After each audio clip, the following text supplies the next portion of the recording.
Alguma vez o seu filho já chegou em casa triste, falando que alguém na escola disse que ele tinha um cabelo ruim, ou que ele era baixo demais, ou feio? Bom, o assunto de hoje é como lidar com esses desafios quando seus filhos trazem para casa essas situações desagradáveis. Olá, eu sou Maya Eigenmann. Eu sou Fernanda Lee e este é o podcast Ai Mama. Mãe, eu não quero fazer a lição.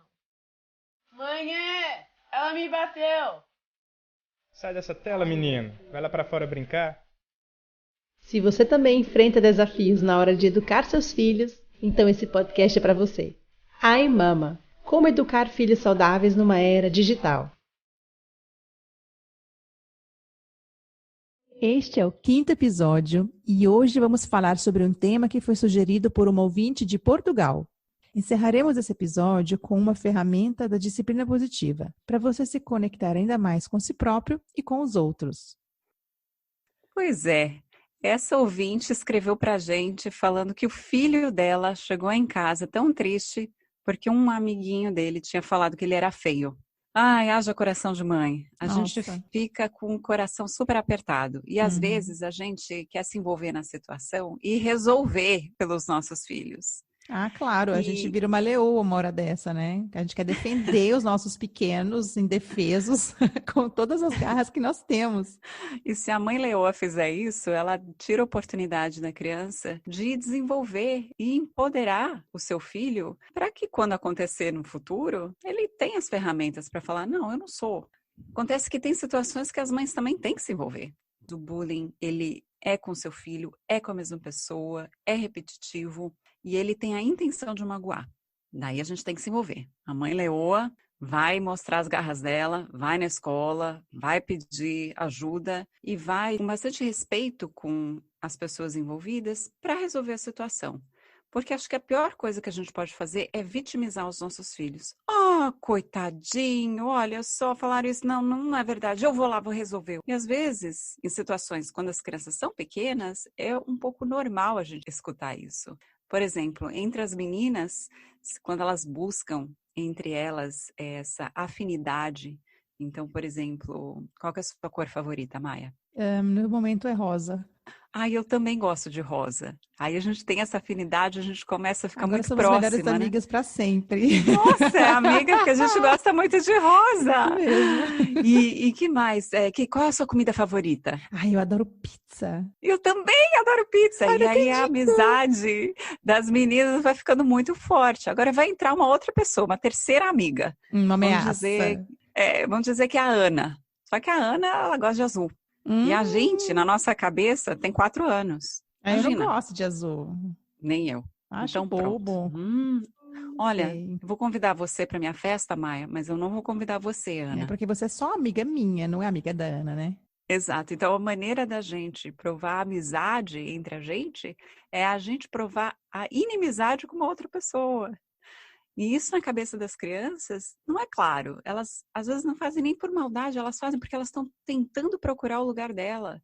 E sem perceber o mal que ela está causando no outro. Coitada dessa Ana que gosta de azul. Coitada dessa Ana que não vai ser convidada para a festa. Ninguém tá vendo a Ana. A gente que tem 4 anos, tô vendo só eu, você e a nossa amizade. Então, como é que a gente ajuda a proteger essa Ana e ajuda a criar empatia nessas crianças pequenas para poder ver a Ana que as pessoas têm opiniões diferentes?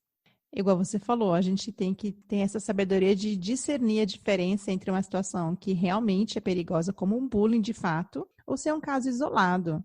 Por mais difícil que seja para nós, mães, que sempre queremos ver nossos filhos sempre felizes e sorridentes, a gente tem que olhar para esses momentos em que a criança traz um comentário assim para casa e ver como uma oportunidade de crescimento. O que meu filho pode aprender através dessa situação? Como que eu posso equipar o meu filho para lidar com situações assim no futuro? Em vez de culpar essa outra criança que fez esse comentário, em vez de colocar a culpa em tudo e em todos, eu posso olhar para a minha realidade, o que eu como mãe posso fazer para o meu filho, para que ele saia mais forte dessa experiência.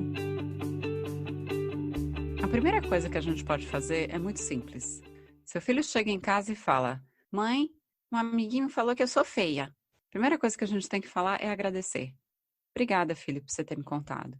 Seja a criança tem 4, 14 ou o teu marido que tem 40. Quando alguém compartilha alguma coisa com você, acho que a pior coisa que a gente pode fazer é ter pena da outra pessoa e ter pena da gente. Se a gente agradece, puxa, obrigada por você ter me contado, estabelece uma relação de respeito mútuo. Como é que você se sentiu? O que aconteceu antes? Ele já falou alguma outra coisa para você que te magoou? Vocês são amigos? E aí a gente vai tentar investigar através de perguntas para a gente poder entender dessa criança qual é a percepção dela. Na prática, a gente sabe que talvez não seja tão fácil a gente conseguir pensar nesses passos aí em primeira mão, porque talvez o nosso primeiro instinto seja querer descascar aquela criança que fala mal do nosso filho. Mas é um exercício e é muito necessário. Tem que ter o cuidado de validar também o sentimento do nosso filho que vem com essa tristeza até nós. Então, além de agradecer por ele ter contado, a gente pode validar, percebendo a tristeza que ele está sentindo com isso e praticando a empatia com o nosso próprio filho. Porque se nós conseguimos praticar empatia com o nosso filho, vai ser um exemplo para que ele também consiga praticar empatia na escola dele e em outras situações que ele venha enfrentar. A terceira coisa que a gente pode fazer é ajudar os nossos filhos a pensar em coisas que poderiam ter acontecido para que ele pudesse ter escutado isso.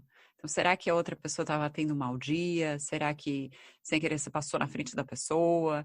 Porque esses tipos de comentários agressivos não falam sobre o alvo, não é o seu filho. Falam sobre a pessoa, o agressor. O que será que está acontecendo com essa pessoa? Será que ele está tendo um dia ruim? Então, a gente também ensina empatia para quem escutou um comentário agressivo. Uma das coisas que a gente quer evitar nessa conversa, na minha opinião, é falar mal da pessoa que falou mal do seu filho. Concordo. Porque senão a gente está validando o bullying, né? Então, assim, bom, também não gostava do Joãozinho, sabe? Sabe, a mãe dele e o pai se divorciaram, você não acredita. Nossa, o menino, ele sempre foi assim, por isso que os pais se divorciaram. A gente acaba colocando na criança que veio te entregar uma informação e falar, o que eu faço com isso? A gente está despejando nela mais conteúdo ainda para ela poder processar. Porque o agressor, ele faz isso por falta de maturidade, né? Quando são crianças pequenas. Quando são adolescentes, são pessoas que devem estar passando por dores para elas chegarem nesse ponto de agredir as outras pessoas. E quando são adultos mal resolvidos. Bullying pode acontecer em qualquer idade, você não concorda? Com certeza. Tem que ter cuidado justamente para não virar uma bola de neve, porque pessoalmente não acredito nessa estratégia de bate e rebate. Então, vamos supor, o menino chamou o filho de feio e agora eu vou equipar meu filho para bater nele da próxima vez que ele xingar, e aí o outro vai bater de volta, então vai virar uma bola de neve. Eu acho que a gente tem que quebrar esse ciclo. Se tem uma coisa que a disciplina positiva traz para a gente, são estratégias justamente para a gente criar nos nossos filhos atitudes mais construtivas, mais positivas, que evitem esse ciclo de violência. O que mais a gente pode fazer? A gente pode ajudar os nossos filhos, depois da hora que a criança estiver já recuperada emocionalmente, né? De empatia, de conversa. Pensar em cenários. E se acontecesse de novo? O que será que você faria? E aí fazer como se fosse uma dramatização, uma encenação com a criança. Então, digamos que você, Maia, é minha filha. Alguém chegou para você e falou que você era feia. E aí você chega para mim e fala, mãe, olha só o que ela falou. Eu falo, nossa, Maia, puxa, eu também já escutei isso uma vez e dói muito. Depois eu percebi que eu não era feia. Eu acho que o comentário não foi feito para mim. O que será que estava passando com a sua amiga ou com a sua colega quando ela falou isso? Ela estava com fome hoje, não sei. Ela Ela não estava bem? Estava com a cara feia que era de fome. Talvez alguma coisa devia estar acontecendo com ela. Olha, para mim, você é linda, é bonita, você é única. E por mais que eu não acredite nisso agora, porque dói a gente escutar, né? Eu gostaria que você não fizesse isso com outras pessoas, porque é ruim, não é? A gente não passa por um sentimento ruim? Você gostaria que outras pessoas se sentissem assim? Não, nunca. Então vamos dizer que quando você voltar na escola amanhã, uma outra pessoa faz um comentário para você, fala que não gosta da sua letra no caderno. Como é que você acha que você responderia? Você tem algumas ideias? Eu posso dizer que eu gosto da minha letra. Eu posso dizer que... E aí, quando a criança não tem ideia, a gente pode dar uma sugestão. Posso dar uma sugestão? E se você falasse para ela, tá bom, obrigada. Obrigada por me avisar. Quando a gente para esse ciclo da violência, como você mencionou, a gente deixa de alimentar o outro. Porque o outro vê que tem um impacto em você. Chamou de feia e aquilo fez você ficar diminuído, pequenininho, até que você não existisse, né? Você diminui a dignidade da outra pessoa, o valor dela viver. Ninguém tem esse direito sobre você. É a gente que dá esse direito para outra pessoa. Quando alguém chega e fala que não gosta da sua letra, você fala, tá bom, obrigada. Eu gosto da minha letra. Isso E neutraliza continua. o outro, né? Isso neutraliza o outro, desarma o outro, que acho que é justamente o que a gente quer. Apagar o fogo, não colocar mais lenha na fogueira, é apagar o fogo. O que a gente tem que evitar é a gente instigar a pessoa a dar uma outra resposta que é mais espertinha ainda. Quem te perguntou, hein? E a sua letra também é horrível. Você tá falando da minha, olha a sua. Esse é o tipo de comentário que a gente não quer viver, porque a gente fica preso no passado. Como se o que a gente fosse falar fosse mais esperto, fosse magoar mais ainda a outra pessoa. E não é isso que a gente quer. A gente quer ter a certeza que a gente está bem onde a gente está. O outro vive o processo do outro, eu vivo o meu. Agora, a gente espera que as crianças vão entender isso logo de cara? Não. A gente precisa ensinar mais estratégias para eles poderem sair dessas situações que diminuem ele. Então, nem que a gente tenha que praticar mais de uma vez, ou uma ou duas estratégias, dependendo da idade da criança, para que eles possam internalizar aquilo.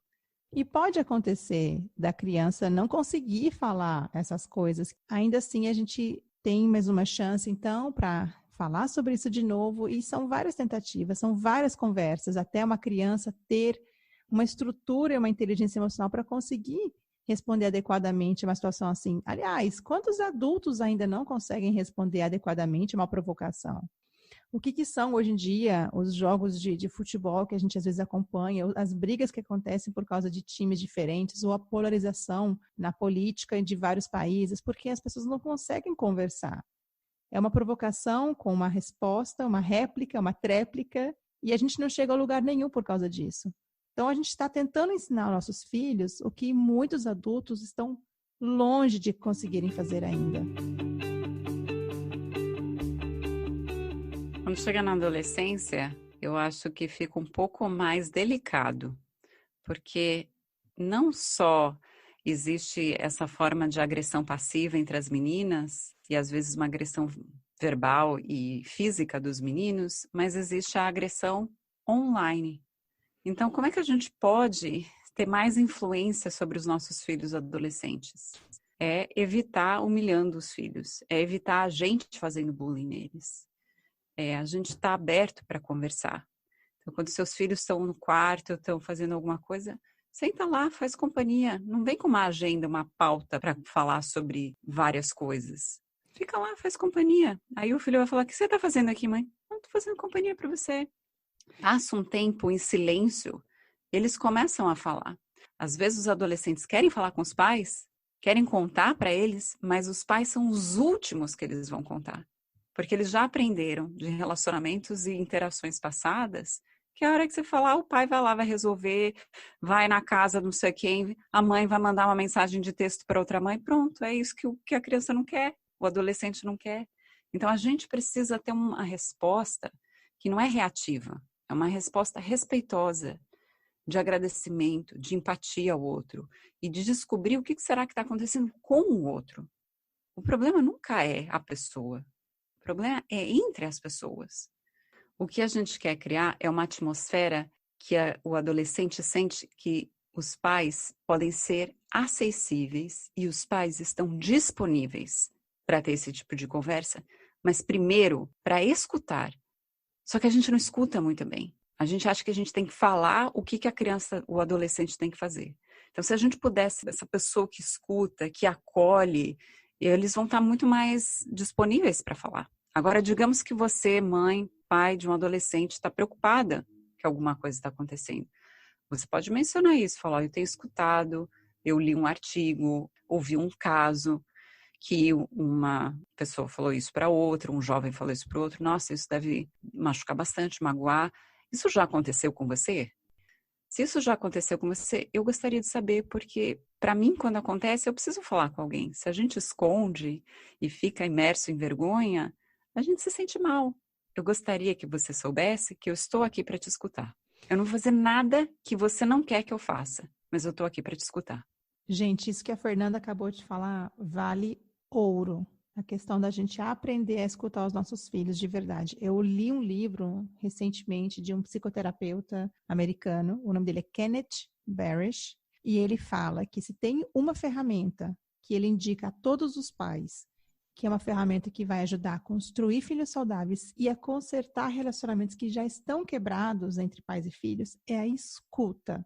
O que vem depois, vocês vão conseguir descobrir, mas antes de qualquer coisa, dê ouvidos aos seus filhos, aprecie o que eles têm para dizer, sem julgar, preste atenção, ouça, se interesse por que eles estão falando. Parece uma coisa tão pequena, né? E a gente, na verdade, tem vontade de falar um monte de coisa quando o nosso filho vem contar alguma coisa para a gente, né? Seja uma coisa boa como negativa, mas ele ressalta isso no livro dele tantas vezes que isso ficou marcado em mim. E você falando isso agora, Fernanda, faz todo sentido, casa super bem com esse livro que eu li. Uma das maiores potências que a gente tem como pais é dar ouvido com intenção ao que os nossos filhos têm para nos dizer.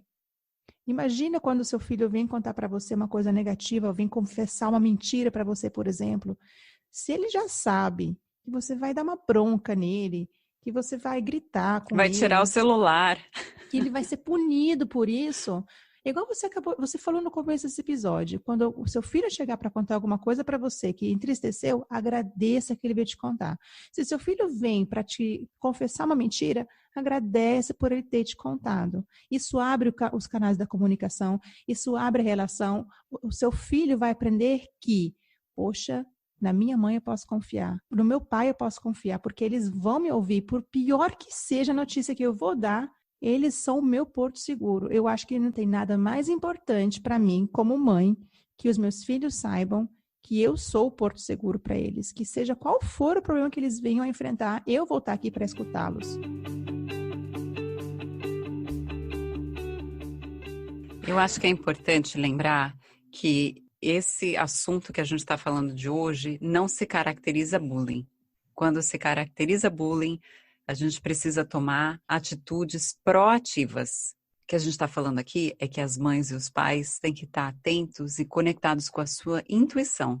Se você percebe que alguma coisa que está danificando o emocional e o físico do seu filho, você tem que agir, sim.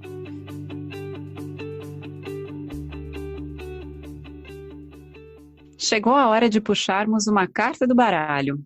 Em todos os episódios, nós falamos especificamente sobre uma das 52 ferramentas da disciplina positiva. Temos elas aqui em forma de baralho e nós puxamos a sorte assim, ao vivo, na gravação. E aí, Maia, você está pronta, com os olhos fechados, embaralhando as cartas. Eu levo isso muito a sério, gente. Eu fecho o olho mesmo. Vamos ver o que saiu aqui pra gente hoje. Ai, Fernanda, tudo a ver. Valide os sentimentos. Uau, uau, uau. Gente, parece que é combinado, mas não é. Juro Parece, que foi... mas é a sintonia do universo. Essa ferramenta é sensacional. Eu amo essa ferramenta. Uma chavinha na minha cabeça virou quando eu entendi que meu filho podia sentir todos os sentimentos que viessem à tona, todo o sentimento é permitido. A gente está do lado, a gente está presente e a gente valida aquele sentimento e depois deixa acontecer. Eu vou falar uma coisa, isso aqui é mais fácil de ser lido do que de ser feito. Então, eu escrevi na minha mão que eu vou começar hoje, essa semana, de uma forma mais intencional, validar os sentimentos das pessoas à minha volta, não só dos meus filhos, do meu marido, da caixa do supermercado, da professora, enfim. E os seus aqui, também? Meus próprios, né? Eu também tenho direito a ter sentimentos de vários espectros, né? Esperamos que esse episódio tenha oferecido ferramentas para você se conectar ainda mais consigo e com os outros. Se você gostou, compartilhe com outras famílias. Continue aprendendo e siga o nosso podcast Ai Mama. que está disponível no Spotify e iTunes. Dessa forma, você sempre será notificado quando incluirmos um novo episódio. Que tal a gente se conectar? Você me encontra no Instagram, no @mãelabarismo. E eu estou no Instagram também, no Filosofia Positiva Oficial. Se você quiser escutar sobre um tema específico ou tem alguma dúvida, escreve pra gente. @aimama.podcast. Ai, Mama responde.